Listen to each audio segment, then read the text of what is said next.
বন্দে পুরুষোত্তমাম জয়গুরু পরম প্রেমময় শ্রী শ্রী ঠাকুর অনুকূলচন্দ্রের আলোচনা প্রসঙ্গে পঞ্চম খণ্ড গ্রন্থ থেকে পাঠ।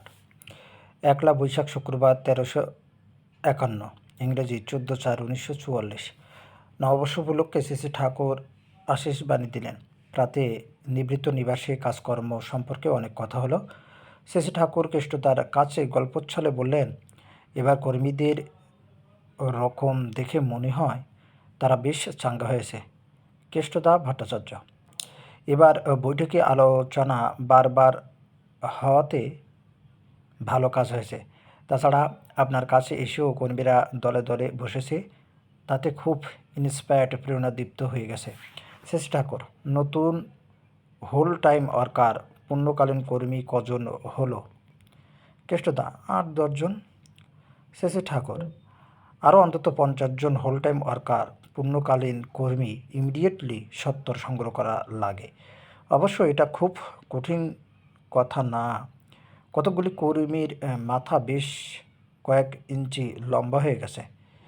বুঝ যেমন বেড়েছে তেমনি যদি পরিশ্রম করে তাহলে হয়। লোকচর্যি লালসা থাকলে মানুষ কর্মোদ্দীপ্ত না হয়েই পারে না, নইলে শত বুঝ থাকলেও আলস্য ঘোচে না। একটা কথা সবার মাথায় ভালো করে ঢুকিয়ে দেবেন, দীক্ষা বাড়াতে গিয়ে যেন এক পেশে রকমে না চলে। সব শ্রেণী ও সব স্তরের মধ্যে যদি সমান তালে দীক্ষা না হয় তাহলে কিন্তু ব্যালেন্স সমতা থাকবে না। অউন্নত যারা, তারা যদি উন্নতদের সংসর্গ না পায় তাহলে কিন্তু এডুকেটেড শিক্ষিত হয় না। কেষ্টদা কথা প্রসঙ্গে বললেন, সৎসঙ্গীরা যে কত জায়গায় ছড়িয়ে আছে তার ঠিক নাই। কয়েকজন বলছিল সাইগন রেডিও থেকেও মাঝে মাঝে জয়গুরু বলে। শ্রী ঠাকুর শুনে হাসতে হাসতে বললেন, তাই নাকি? কেষ্টদা, হ্যাঁ। শ্রী ঠাকুর, রোহিণী চৌধুরী লোক কেমন দেখলেন? কেষ্টদা, ভিতরটা খোলামেলা আর মাথাও ভালো। কৃষ্টির প্রতি অনুরাগ আছে, আসামে খুব ইনফ্লুয়েন্স প্রভাব। যেমন আগ্রহ সহকারে দীক্ষা নিলেন তাতে মনে হয় ওর সাধ্যমতো করবেন। শেষে ঠাকুর, চক্রপাণির সঙ্গে থেকে যজন যজন ইষ্টভীতিটা অভ্যাসে আনিয়ে দিতে পারে তাহলে হয়। কৃষ্ণদা, ফরমেশন অফ রাইট হ্যাবিট, সৎ ভ্যাস গঠনই তো কঠিন ব্যাপার। শেষে ঠাকুর, রামশঙ্করের রিলেস এর মুক্তির ব্যবস্থা করে ভোলানাথদা কিন্তু একটা মস্ত কাজ করেছে। আর এই ব্যাপার নিয়ে বাংলা বিহারের সরকারি কর্মচারী মহলের সৎসঙ্গ সম্বন্ধে জানা জন্যও কম হয়নি। কেষ্টদা, তা খুব হয়েছে। ভোলানাথদা বলেনও খুব কনভিনসিং প্রত্যয় সন্দীপী রকমে। কাজকর্ম সম্পর্কে শ্রী ঠাকুর বললেন, নজর রাখতে হবে tactful, intelligent, resourceful with forestalled adjustment of affairs. পূর্ব হতে ব্যাপার বা বিষয় সুনিয়ন্ত্রণী ব্যবস্থায় সক্ষম, সুকৌশলী, বুদ্ধিমান, সংগতিশীল, এমনতর গুণসম্পন্ন ওয়ার্কার কর্মী রিক্রুট সংগ্রহ করার দিকে দিকে ইনিশিয়েশান দীক্ষা তো চলবেই। কোনো একটা নতুন জায়গায় গিয়ে যদি কয়েকজন বিশিষ্ট ও সম্ভ্রান্ত ব্যক্তিকে দীক্ষা দিয়ে কাজ শুরু করা যায় তাহলে কাজের পক্ষে খুব সুবিধা হয়। সমাজের শ্রেষ্ঠ ব্যক্তিরা যে পথে চলে তাদের প্রতি শ্রদ্ধাসম্পন্ন যারা, তাদেরও সেই পথে চলতে আগ্রহ হয়। তবে কোনো কোনো লোক স্বার্থের খাতিরে বিশেষ কাউকে খুশি করবার জন্য দীক্ষা নিতে পারে। ওই রকম দীক্ষা কিন্তু টেকসই হয় কমই। তাই যেভাবেই দীক্ষা নিক না কেন সে যাতে ডাইরেক্ট সরাসরি ইস্টে ইন্টারেস্টেড অন্তরাশী হয়ে ওঠে তা করাই লাগে। প্রত্যেকটা দীক্ষিতের পেছনে খাটতে হয়, তাকে নিয়ে ওঠা বসা করতে হয়, এখানে নিয়ে আসতে হয়, আর আনন্দবাজার ও গেস্ট হাউসের অতিথিশালায় অ্যাটমসফিয়ার আবহাওয়া এমন তত্তরে করে রাখতে হয় যে মানুষ আসলেই যেন চার্জড, অনুপ্রাণিত হয়ে যায়। শুধু ওখানে নয়, সারা আশ্রমে যাতে একটা সেবামুখর যাজন উন্মাদনা চালিয়ে যায় তার ব্যবস্থা করতে হয়। বাইরে থেকে কর্মীরা খুব উদ্দীপনার সৃষ্টি করে লোক পাঠালো, কিন্তু এখানে এসে মিলেমিশে ঘুরে ফিরে তাদের সেই উদ্দীপনা যদি আরও পুষ্ট না হয়ে ওঠে তাহলে কিন্তু কাজ এগোয় না। এর জন্য এখানে একদল কর্মী রাখা লাগে যাতে তারা বাইরে থেকে যাবা আসায় এবং আশ্রমে যারা আসে সবাইকে সেবা ও যাজনে মাতিয়ে রাখতে পারে।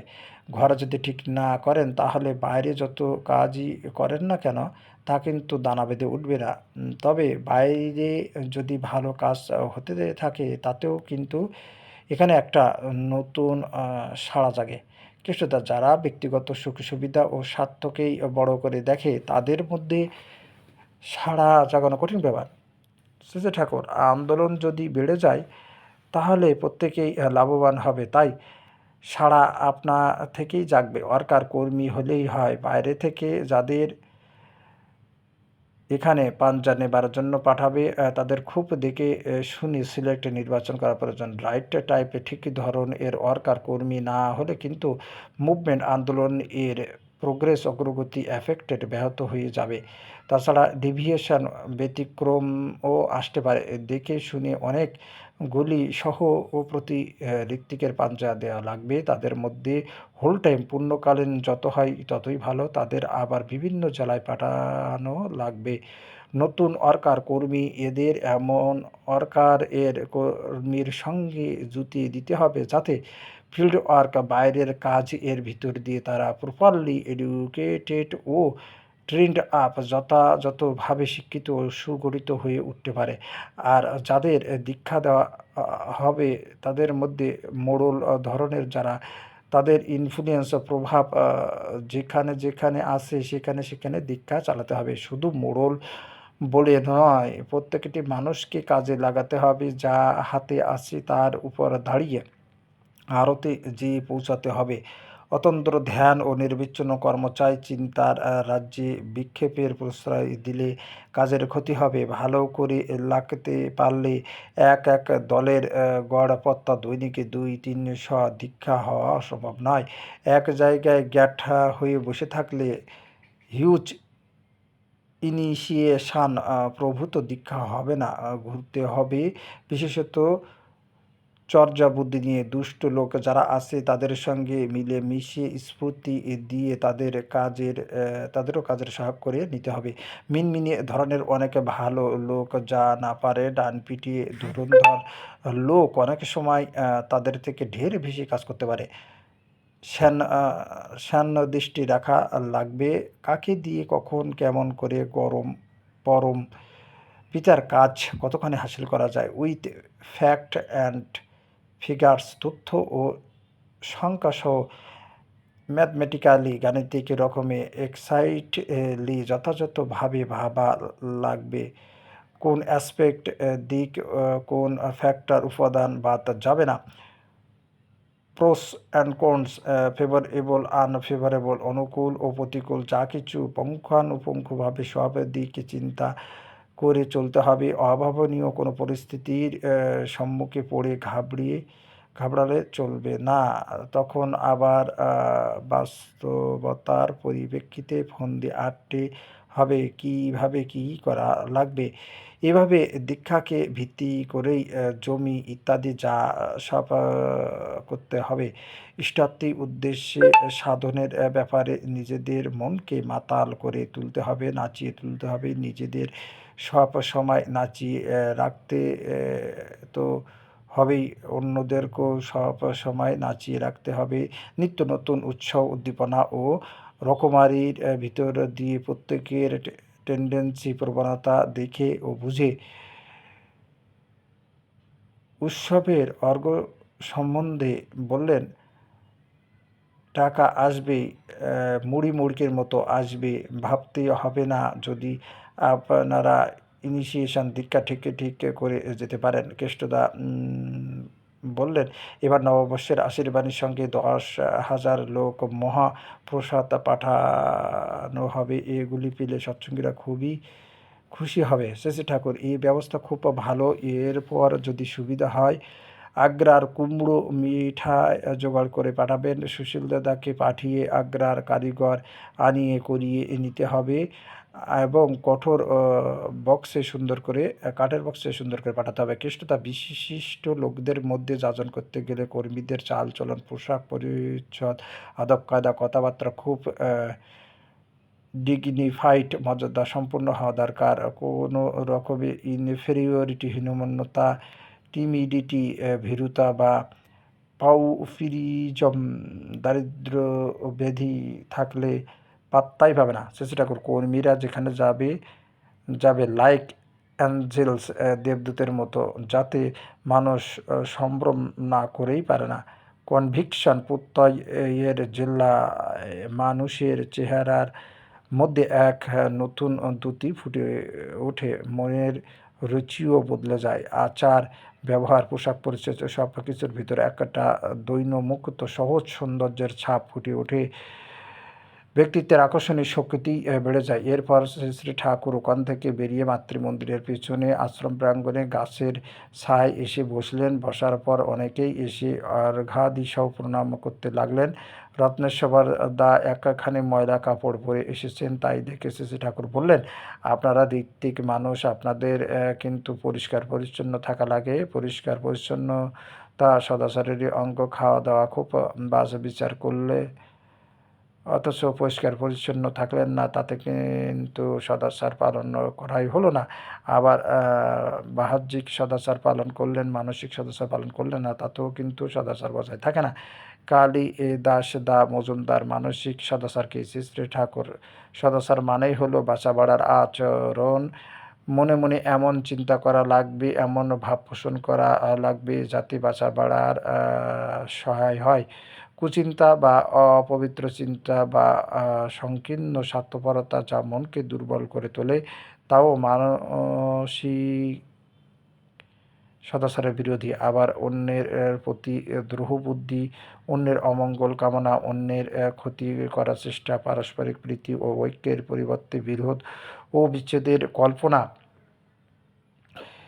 এসবও মানসিক অসদাচার বলে গণ্য। এককতা, ইষ্টনিষ্ঠ চিন্তা ও চলনই মানসিক সদাচার, আর তার উল্টো যা কিছু এই মানসিক অসদাচার। নেপাল দা পাল, আপনি তো পারস্পরিক বান্ধবতা ও মানুষ সম্পদ বাড়াবার কথা বলেন, কিন্তু এটা তো একতরফা ব্যাপার না, তাই তো ঠেকে পড়তে হয়। শেষে ঠাকুর, অন্যে তোমার সঙ্গে বান্ধবের মতো আচরণ করুক বা না করুক, তুমি যদি তাদের সঙ্গে বান্ধবের মতো আচরণ করতে থাকো, তাহলে তার ভিতর দিয়ে পারস্পরিক বান্ধবতার সূত্রপাত হতে পারে। এটা ধরেই রাখতে হবে যে তুমি বান্ধবের মতো আচরণ করলেও অনেকে তোমার সঙ্গে তা করবে না। তা সত্ত্বেও তোমার কিন্তু তা চালিয়েই যেতে হবে। সেই জন্য নিজের অনেকখানি ক্ষমতা থাকা লাগে, যাতে স্বার্থ প্রত্যাশা বাদ দিয়ে নিজ নিজ অস্তিত্ব অক্ষুণ্ণ রেখে অপরের ভালো করতে পারো। তবে মানুষের মঙ্গল ডিল ব্যবহার করতে গিয়ে কারো ইনস্টিন্স সংস্কার কেমন তা বোঝা চাই। এমন এমন মানুষ আছে যাদের ভালো করতে গিয়ে তুমি নিজে বিপন্ন হতে পারো। তাদের জন্য শত করেও তুমি তো তাদের ভালো করতেই পারবে না, বরং তারা তোমাকে ডোবাতে চেষ্টা করবে। তাই বুঝে শুনে হিসাব করে চলা লাগে।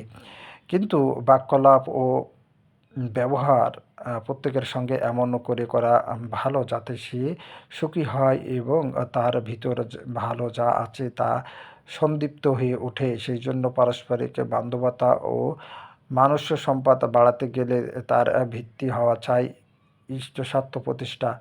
ওই দিকে যদি লোককে ইন্টারেস্টের অন্তরাশি করে তোলা না যায়, তবে ফুটো কলসিতে জল ঢালার মতো সব সার্ভিস সেবাই নিরর্থক হয়ে যায়। নরেন্দা মিত্র, সেবা দিলে তার নাকি ফল হয়? শেষে ঠাকুর, সেবা যেমনভাবে দেওয়া হয় তার তেমনতর ফল তো হয়। যত সেবাই দেওয়া হোক, তার সঙ্গে সেই সেবা দেওয়াই চাই, যাতে লোকের কমপ্লেক্স প্রবৃত্তি অ্যাডজাস্ট নিয়ন্ত্রিত হয়, আর তার জন্যই লাগে যজন বা ইষ্ট প্রতিষ্ঠা।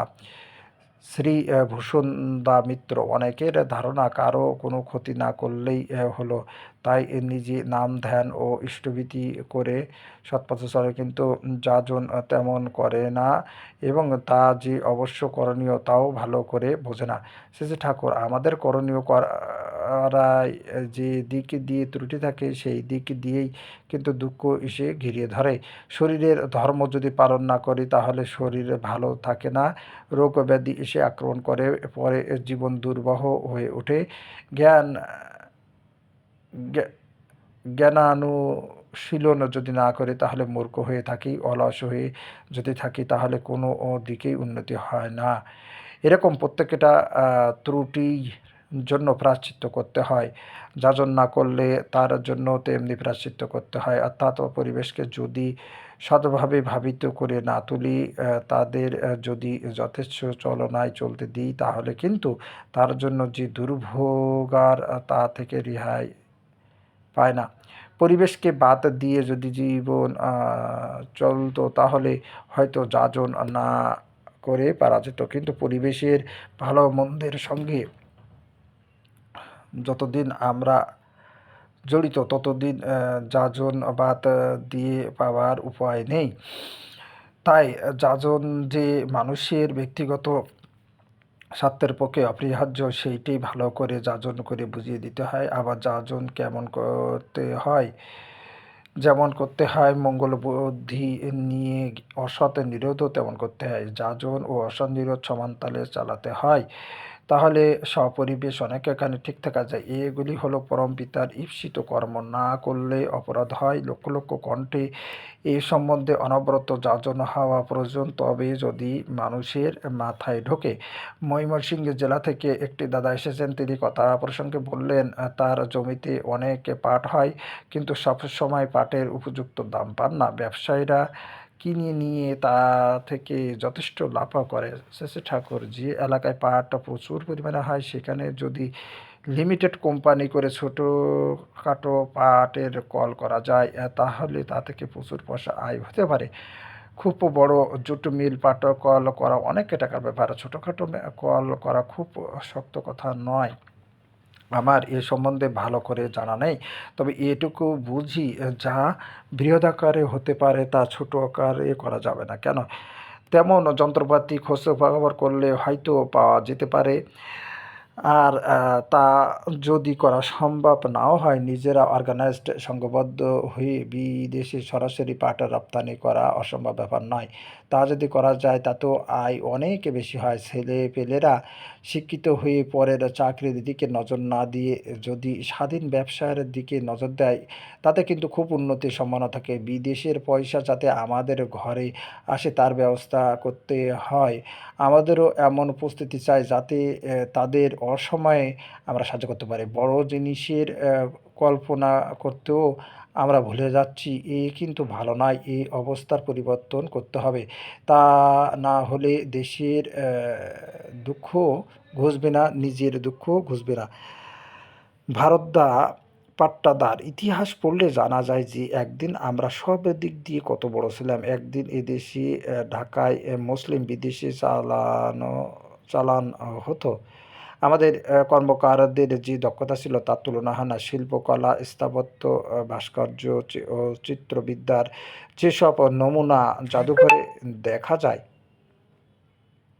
তা দেখলে অবাক হয়ে যেতে হয়। সাহিত্য, দর্শন, বিজ্ঞান, সঙ্গীত, নৃত্যকলা সব দিকেই একদিন আমরা অসামান্য কৃতিত্ব লাভ করেছিলাম। ভারতের বাইরে সিংহল, ব্রহ্মদেশ, বলি, সুমাত্রা, মালয়, জপদ্বীপ, কম্বোডিয়া, চীন, ইন্দোচীন, মিশর, পারস্য, আফগানিস্তান, মেক্সিকো প্রভৃতি দেশে আমাদের সাংস্কৃতিক প্রভাব ছড়িয়ে পড়েছিল। মহেন্দ্র দারো ও হরপ্পার প্রাচীন সভ্যতা এখনও সবার সশ্রদ্ধ দৃষ্টি আকর্ষণ করে। আগের কালের তো কথাই নেই। ধাতুশিল্প, কাষ্ঠশিল্প, মৃৎশিল্প, নানা রকম কুটিরশিল্পের অপূর্ব নিদর্শন এখনও গ্রামে গ্রামে পাওয়া যায়। হাতের দাঁত ও মহিষের শিং দিয়ে এখনও কত কাজ হয়। কত ভালো ভালো শাঁখারি, কাঁসারি ও তাঁতি এখন দেশে আছে। রেশম শিল্প আমাদের দেশের একটা বিশিষ্ট জিনিস। আরও কত কী ছিল ও আছে। উৎসাহ, উদ্দীপনা ও সংগঠনের অভাবে কত জিনিস নষ্ট হয়ে যাচ্ছে। শেষে ঠাকুর সেই জন্য তো লোকের ভিতর আদর্শ প্রাণতা চারিয়ে তাদের এক গাঁঠা করা লাগে। ভূষণদা চক্রবর্তী, কোনো মেয়ের যদি স্বামীর ঘরে থেকে বাপের বাড়ি এর প্রতি টান বেশি হয় তা কি ভালো? আর এবং তার প্রতিকার কি? চেষ্টা কর বিয়ের পর প্রথমটা বাপের বাড়ির প্রতি টান বেশি থাকা অস্বাভাবিক নয়। এতে বোঝা যায় বাপের বাড়ির প্রতি তার কৃতজ্ঞতা ও স্নেহ মমতা আছে। ওই সম্পদ যদি না থাকে তাহলে শ্বশুরের বাড়িকেও আপন করে নিতে পারে না। তবে শ্বশুর বাড়ির গৌরবে যদি গৌরবান্বিত না হয় এবং শ্বশুর বাড়িকেই যদি আপন বলে বোধ না করতে শেখে সেটা কিন্তু ভালো না। এইসব নিয়ে শ্বশুর বাড়ির তরফ থেকে যদি বেশি বোঝাতে পড়াতে চায় তাতে কিন্তু তেমন কাজও হয় না। তাদের উচিত এমনভাবে ব্যবহার করা যাতে ওই বউয়ের শ্বশুরকুলের প্রতি শ্রদ্ধা ও অনুরাগ বাড়ে এবং সে তাদের কুল ও সংস্কৃতি অনুযায়ী শিক্ষিত হয়ে ওঠে। আর মেয়েদের বাপের বাড়ির তরফ থেকে সবসময় চেষ্টা করা উচিত যাতে মেয়ে শ্রদ্ধা ও প্রীতির সঙ্গে শ্বশুর বাড়িকে আপন করে নেয় এবং সেখানে কোনো রকম প্রতিকূলতা থাকলেও সহ্য, ধৈর্য, অধ্যবসায় সহকারে তা মানিয়ে নেয়। শ্বশুর বাড়ির শাসন যে মেয়েরা শ্রদ্ধার সঙ্গে গ্রহণ করে, আত্মনিয়ন্ত্রণ করে না, তারা লক্ষ্মী বউ হতে পারে না। কষ্ট ও পরীক্ষার ভিতর দিয়ে উতরে যায় যারা, তারাই কিন্তু কালে কালে সংসারে সম্রাজ্ঞী হয়ে ওঠে। তবে বিয়েটা ঠিকমতো হওয়া চাই, তা না হলে শৈবে চলার প্রবৃত্তি ক্ষীণ হয়ে আসে। সুরেন্দা সেন একখানা বড় গামলা নিয়ে চলেছেন। শেষে ঠাকুর দেখেই সউল্লাসে জিজ্ঞেস করলেন, কী রে, কী ব্যাপার?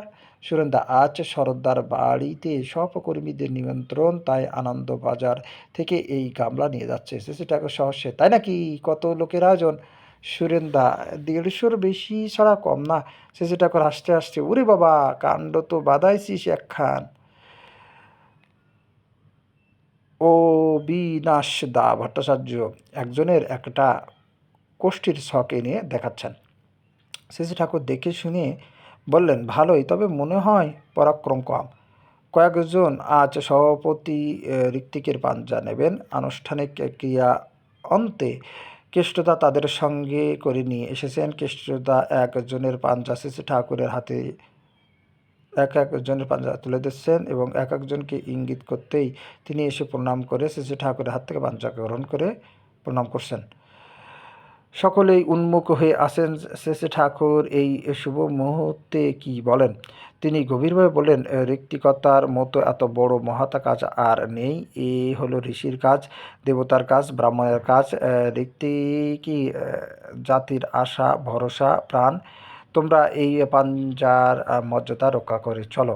এরপর শ্রী ঠাকুর একবার সুপরি চেয়ে খেলেন। একটি মা কাতরভাবে বললেন, বাবা, সংসার ও ছেলেপেলের প্রতি টানই তো 16 আনা মন অধিকার করে আছে, তার মধ্যে আপনার জায়গা খুঁজে পায় না। শেষে ঠাকুর, পরমপিতা তো চান যে তোরা সংসার ও ছেলে পিলে নিয়ে সুখে স্বচ্ছন্দে থাকিস, কিন্তু পরমপিতার চাইতে যদি সংসারকে বড় করে তুলিস তাহলে কিন্তু ভালো করে সংসার করার কায়দা পাবে না। মাথা ও বুদ্ধি বিবেচনা ঠিকই থাকবে না, বিপাকে পড়ে যাবি, খেই হারিয়ে ফেলবি। মনে রাখবি, সংসার, ছেলে পেলে, ধন সম্পদ যা কিছু পরমপিতার জন্য। এটুকু মনে থাকলে আর কোনো ভাবনা নেই। চেষ্টা করে বারবার মনের উপর এই ভাব আরোপ করবি, এই ভাব যাতে পুষ্ট হয়। বলাও তেমনি করে চালাবি, তখন ধীরে ধীরে ওইটি অভ্যাসে ও সংস্কার পরিণত হবে। প্রফুল্লদাস চ্যাটার্জি, ভাগ্য জিনিসটা কি অস্বীকার করা যায়? শ্রী শ্রী ঠাকুর, ভাগ্য অস্বীকার করা যায় না, তবে ভাগ্য পরিবর্তন করা যায়। আমার ভাগ্য যাই থাক, সে আমারই রচনা এবং আমি ইচ্ছে করলে তার রূপও বদলে দিতে পারি, তবে খুব কঠোর চেষ্টা চাই। ভাগ্য আছে, ভাগ্য মানে ভজনার ফল। ধরো তুমি এমনভাবে চলছো যাতে তোমার শরীরটা খারাপ হয়ে গেছে, পূর্বের ভজনায় খারাপ স্বাস্থ্য হয়তো তোমার বর্তমান ভাগ্য হয়ে দাঁড়িয়েছে, কিন্তু তুমি চেষ্টা করে শরীরটাকে যদি ভালো করে তুলতে পারো তাহলে সেইটাই তোমার ভবিষ্যৎ ভাগ্য হয়ে উঠবে। তাহলে ভাগ্যের পরিবর্তন যে সম্ভব সে বিষয়ে কি কোনো সন্দেহ আছে? মুদ্দাদির সঙ্গে 4-5 জন ভদ্রলোক এসে প্রণাম করলেন। নিচু বেঞ্চ এনে তাদের বসতে দেওয়া হলো। বসার পর শেষে ঠাকুর প্রীতি ভরে জিজ্ঞাসা করলেন, আপনারা কখন আসছেন? তাদের মধ্যে একজন বললেন, আমরা কাল পাবনা এসেছি, থাকি কলকাতায়। আজ সকালে উঠে মনে হলো নববর্ষের দিন মহাপুরুষ দর্শন করে আসি, তাই আসলাম। আপনার দর্শন হলো, এবার আশ্রমটা ঘুরে দেখবার ইচ্ছা। শেষে ঠাকুর প্রমোদ দাদাকে বললেন, আপনি তাহলে দাদাদের সঙ্গে নিয়ে ঘুরে দেখান। প্রমোদদা ওদের সঙ্গে নিয়ে উঠে পড়লেন। শেষে ঠাকুর শাসনে বললেন, আবার যখন সুযোগ পান আসবেন। ওরা বললেন, আচ্ছা। বন্দে পুরুষোত্তম, বন্দে পুরুষোত্তম, বন্দে পুরুষোত্তম। জয় গুরু।